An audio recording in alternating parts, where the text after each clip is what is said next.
Welcome to the Winning in Business podcast. I'm your host, Kelly Rissy, and I love talking to business professionals, leaders, and entrepreneurs who are winning in business. Are you ready to reach your next level of success? If so, join us on the Winning in Business podcast as I interview entrepreneurs, business professionals, and leaders who share how they've risen to success. Before we begin, go ahead, hit subscribe and the notification button so you'll be notified each time a new episode is released. Plug in and settle in. You're about to be inspired to rise up to your next level of success. Welcome to another episode of Winning in Business. I'm your host, Kelly Rissy, and today I am so excited to be here with Kimberle Seale. She has so much great information to pass on and share with us. Let me tell you a little bit about Kimberle, and then we'll get started. So Kimberle Seale has a passion for helping business owners realize their value and tremendous power to lead their business and life to any level they choose. She is the owner of Vincerem and Sunbelt business brokers. Through her executive level coaching, she brings together forward-thinking business owners in peer advisory groups to learn from and mentor each other.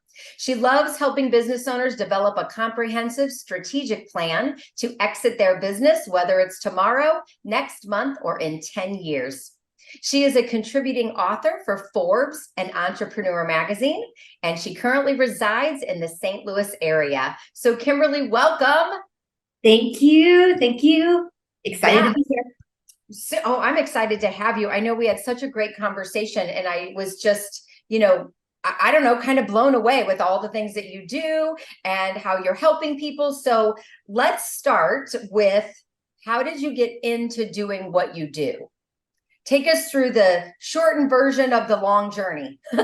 Okay, so I've been working for about 30 years. So make it really short journey. I should have been a doctor. I did not follow my passion. And fast forward a couple of years after exiting college and not having the guts to go into medical school, I did not follow my passion. I went down the wrong path. And in, 7 years ago now, I started my own company. And in that first year, I was at a speaking event and I was sitting across from the director of radiology from one of the big hospitals in Indianapolis. And I was telling him, I was in this regret. Every time I stepped on campus and I saw everyone in their scrubs, I would just have this aching in my gut and my heart. And I knew, I hadn't followed my passion because I'm a caregiver. I'm a healer by nature. And I'm telling him this story. And he said, "Be glad you didn't." I said, "Okay, tell me more." Can't leave me hanging on that. And he said, "There's so much politics and red tape." He said, I don't get to be with the patients. And then fast forward a little bit more, I ended up coaching a number of doctors in the hospital and absolutely loved it. And they all said the same thing. They really don't get to spend much time with the patients. They don't get the equipment they need. They really don't get to care for the patient. And so that made me okay with not following my passion, but I was still a caregiver, a healer. And like, okay, how can I turn my passion into something that just keeps me excited? And now it's all about the business owner and helping the business owner be excited about their life, remove the stress. And so I'm still, a caregiver and a healer. I just don't have a scalpel in my hand. I have a pen, I have assessments, I have my heart, I have my coaching, I have all these other instruments that I can use, and I can still be really excited about my path. That's great. And I'm sure there are so many benefits to what you're doing now and how you're helping people, as opposed to, I just know doctors have long hours. They're always on call, right? Things that kind of, yes, when we go into our own business, we have a little bit of that, but it can also be more controllable by us. Exactly. Exactly. Yeah. Okay. So then tell everybody about your two businesses briefly, right? So you own two businesses. Tell us a little bit about each of those. So at the heart of everything I do, there's one ideal client, and that is the small business owner. I've worked in big corporations, 40,000 employees, publicly held, non-for-profits, and it all led me to where I wanted to be, which was that small business owner that has the ability to make decisions quickly, and there's far less red tape. Yes. And so really the only thing that gets in the way is the mindset of the business owner, and that I got figured out. And so at the heart of that ideal client, Sunbelt is all about exit planning, evaluations, figuring out what the business is worth, and then helping business owners liquidate their company or buy a company and, create an investment. And then not everyone is ready to buy or to sell. Sometimes, actually, more often than not, the business owner doesn't have a business that they can sell yet. They have some things they need to fix, or maybe the business owner doesn't want to sell at all, but they want to grow. And they already have a business, but they want to increase their revenue by, the owner I talked to last week, he wants to increase his revenue by 30% year on year. Like, okay, that's a little more than organic growth. Let's work on a plan to do that. And so I have different tools for growing businesses and getting businesses prepared to sell. So that's what the consulting is all about, which is Vincerem. So I use Vincerem for the consulting when the business isn't ready to buy or sell. Okay. So along this journey of yours, what would you say are some of the big ahas that you have realized and has helped you with your success? Well, not, I don't know there's all kinds of terms like eating your own dog food or imposter syndrome. It's when I went from earning a W-2 and going into business for myself and then having employees, I went through what I call head trash. It was why in the world would anyone want to do business with me? All that just self-doubt. And, that was a journey that I will always work on, but I'm doing better.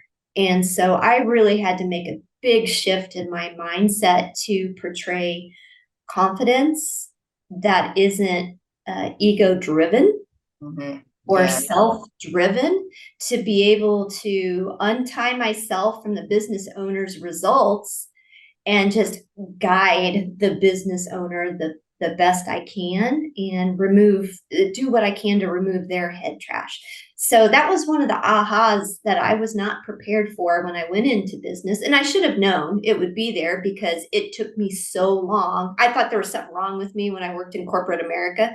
Like, why can't I, I was built to be an entrepreneur in a corporate world. And so I thought there was something wrong with me. Once I went into work for myself, I'm like, okay, there wasn't anything wrong with me. I was not following the right path. Yes. Yeah. So that's another aha, right? I mean, I feel like such a big aha is to, if you feel like something is out of place and you're not aligned, it probably is. You need to find alignment, right? And exactly. Yeah. And you know what I do with that, like, as well as the mindset piece of that that can change everything, right? Because everything is our mindset and how we're aligned and if we're following their intuition. So love that. Okay, perfect. And I love what you said about confidence and it not being ego driven. Yeah. I think that, and I feel like out of all the business owners that I know, I feel like we're all in that place of really, how do we convey confidence without having the ego be in place? That's a big key. Yeah. The biggest aha that I went through was 2 years ago.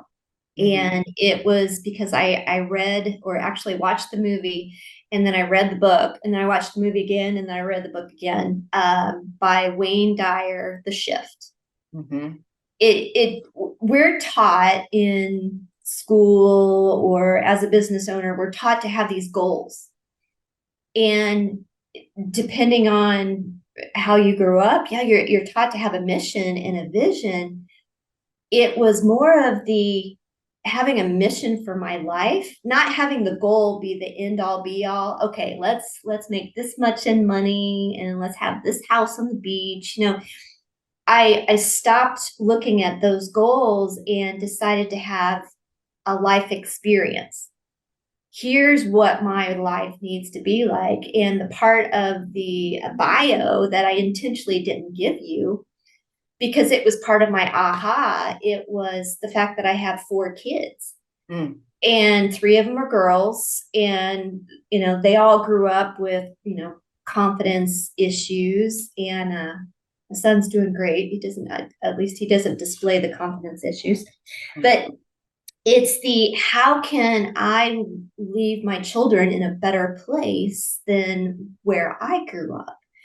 How can I help them build their foundation of confidence? How can I help them, love life and, live a life of joy and feel like there's, prosperity, and they can do anything that they put their mind to. And so for me to be able to help them, I had to get over that too. So just like the imposter syndrome and everything I was talking about before, I can't help coach them on these things if I haven't figured it out. And it doesn't mean I have to be perfect at it. I need to be able to, give them some counsel.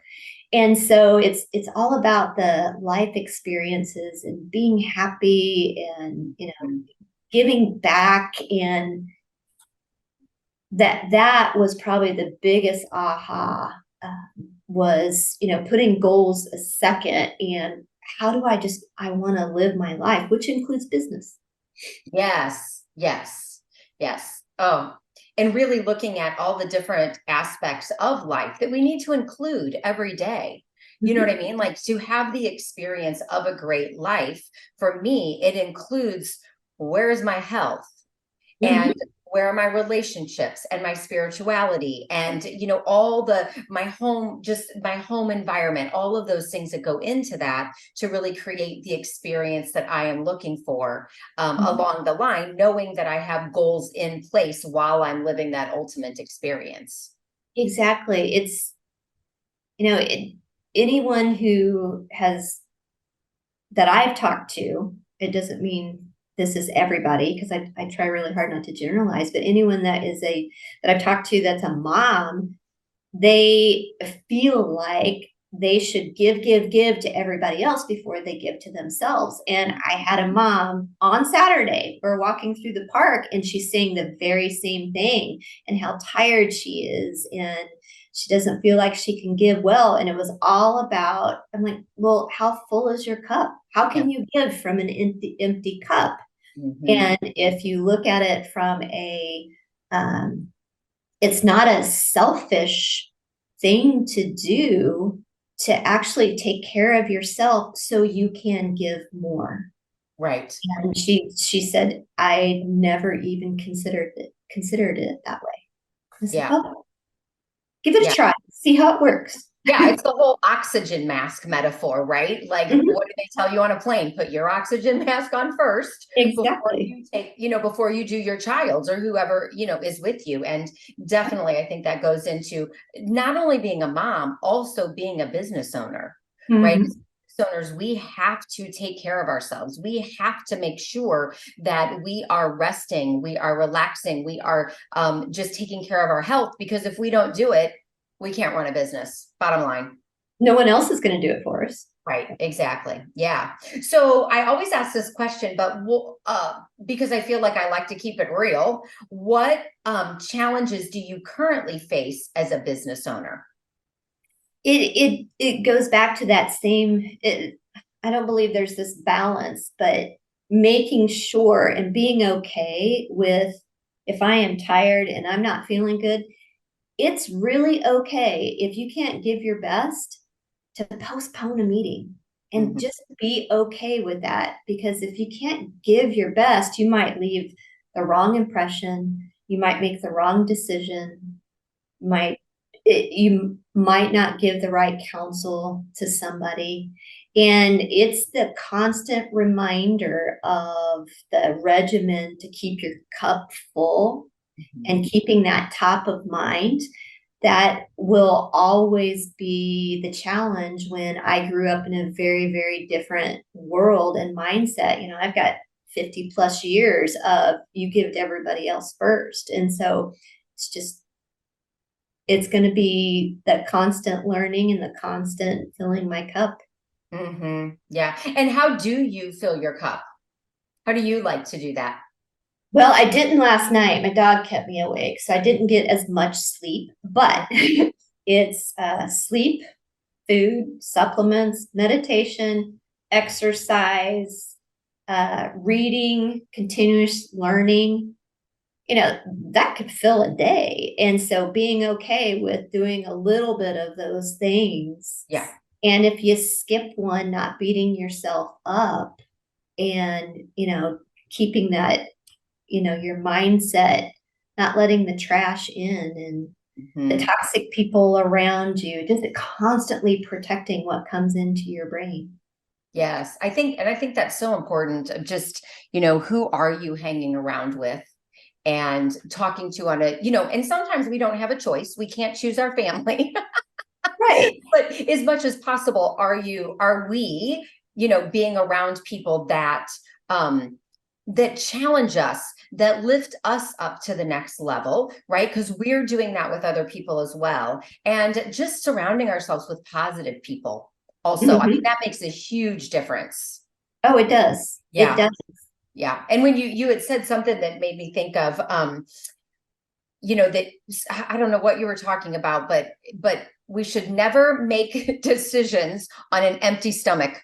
Should never make a huge decision right before lunch, right? Because when you're hungry and you're just not in a good state to make a decision. Well, that's no different than, I don't know if you ever told this, but don't go to the grocery store on an empty stomach, right? Because it's the same thing. Yes, yes, exactly. Yeah. So for you, what are your goals for your life and business moving forward? I definitely have some big revenue goals. Always continuous learning. It's always on my plate. This year, I originally had a goal of adding 2 new brokers to our Sunbelt office. And that was the goal by the end of the year. Well, that happened back in May. Oh, it just fell into my lap. So that was an awesome thing. And so now we're growing faster. So now it's more of just making sure that we have the processes and everything in place, because, before we didn't have that many, but by the end of the year, all of that foundation will be in place so we can add more additional brokers and advisors. So we need the people who can help buy and sell or facilitate the buy and sell, but then also advisors that can help facilitate those that aren't quite ready yet. So yeah, by the end of the year, we'll be adding more people. That's great. Well, congratulations on hitting the first goal so easy. That's so easy and early. Yeah. Yes. And I think that's another thing sometimes that when we can speak our goals, when we can kind of like just give them to God, the universe, that they will fall, instead of holding on to them so tightly, right? Just they will fall into place so much easier when we can relax around them. Yes. And that's exactly what happened. I was talking to a banker and I was telling him about Sunbelt and, what I was planning on doing over the next couple of years. He made a connection for me with somebody that I didn't even know was looking to become a business broker. He just said, hey, I'll go have coffee with this guy. And then he brought somebody with him. And I'm like, I don't know what's happening, but I'm just going to go with it. Oh yeah, that's fantastic. I think when we as business owners share what we're doing, just to let other people know, like, here's what's going on, the organic connections, those organic referrals can really happen, which is so nice, right? I mean, I think that's the big thing. If you're in corporate America, you don't always understand that small businesses, we are based on referrals. We are based on who do you know, and, helping each other out. And I think, for people that have a 9-to-5 job, they don't think that way because they don't have to do that. But that's the cornerstone, I feel like, for most of us, that it is the referrals of, being out and meeting people and letting them know what we do. And then they have people that they're like, oh, I know someone you need to connect with. And it happens so organically. I am asked for referrals on a daily basis. Yeah. Yes. Yes. And their immediate needs. And so I try to make sure, I'm like, oh, here you go. I know you need this.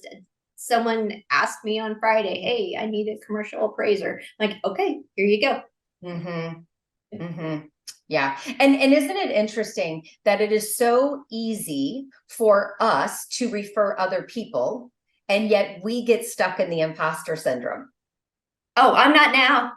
I'm not stuck. Good. I feel like it's often you get to a place where you're not there, then you go to up level. And every time you go to up level, that imposter syndrome comes up again, because now you're going up, and then you can then it chills out a bit, and then you go to up level and scale again, and it kind of comes back. And, it's just like you said, getting yourself centered, getting yourself and getting rid of the head trash, because that's all it is. Right. The whole imposter syndrome is just head trash. But I just typically find it interesting that it's so easy to share everyone else's business for business owners, but sometimes they get stuck in their own head of not always wanting to share and celebrate and kind of brag on themselves.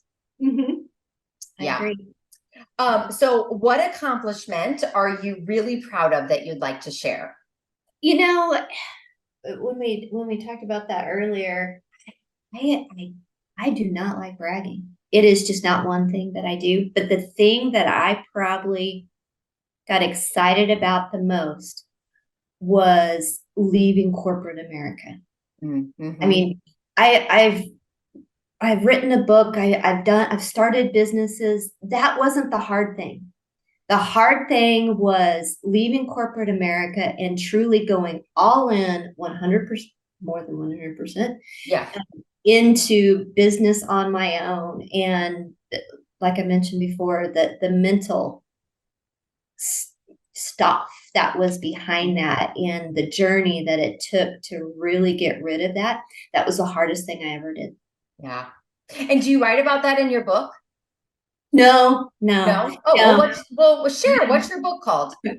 The first one I wrote was called Mind the Gap, and it was taking strategy, big corporate America, that makes billions of dollars, how they do strategy. I boiled it down to make it super easy for the small business owner, and how to diagnose, kind of like Dr. House. I don't know if you ever watched that show, but how to diagnose what's going on in a small business. So I took 4 different concepts that I had studied for decades and put it into this book.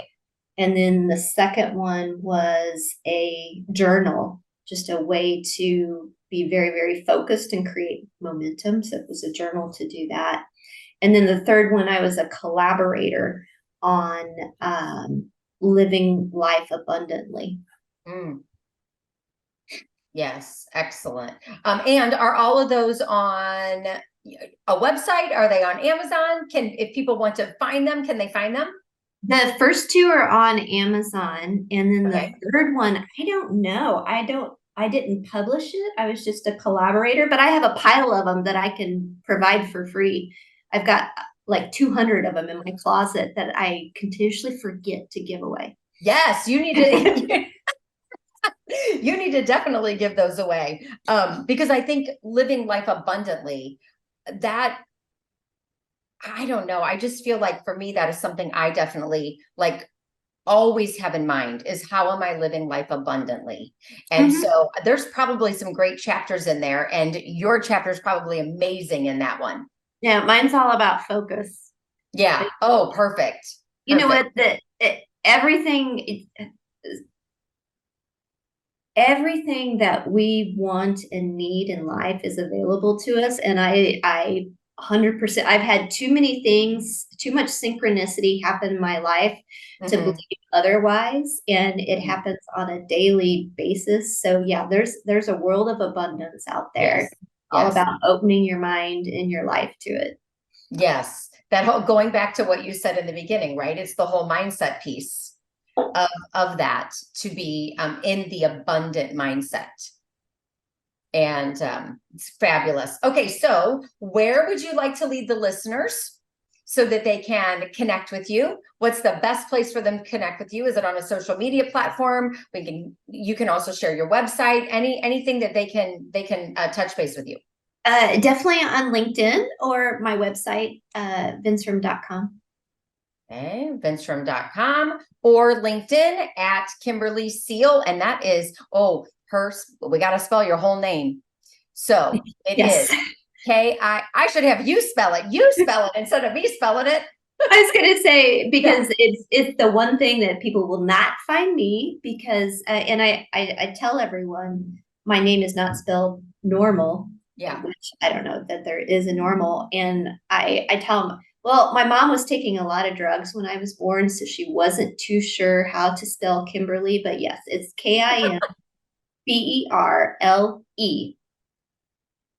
And then Seale, Seale. Yep. So we have an E on the end of Kimberle and an E on the end of Seale. Yes. Yeah. Perfect. Well, Kimberle, thank you for taking time to be here with us today, sharing your ahas that have helped make you so successful. And listeners out there, if you need to check into your business to see if it is ready to sell, can be sold, what needs to be done to get there, then I would love for you to connect with Kimberle and set an appointment with her so she can evaluate everything for you, because she totally knows what she's doing in that area. So thank you for being an expert for that. And listeners, connect with her on social media, and then join us back next week for another episode of Winning in Business. Thank you for being a part of the Winning in Business podcast. If you've enjoyed this episode and want to rise up to your next level of success, but are worried about increased stress, time for work and yourself and your family, not to mention being exhausted, I'd like to invite you to a complimentary strategy call where I'll show you how you can do it all. I'll help you reclaim time, keep your sanity, handle the chaos with ease, and move to the next level of success that you deserve and desire. I hope you found value in listening today. Please always leave your comments, feedback, or questions. We check them all. I want you to continue winning in business and reach your next level of success. See you next time.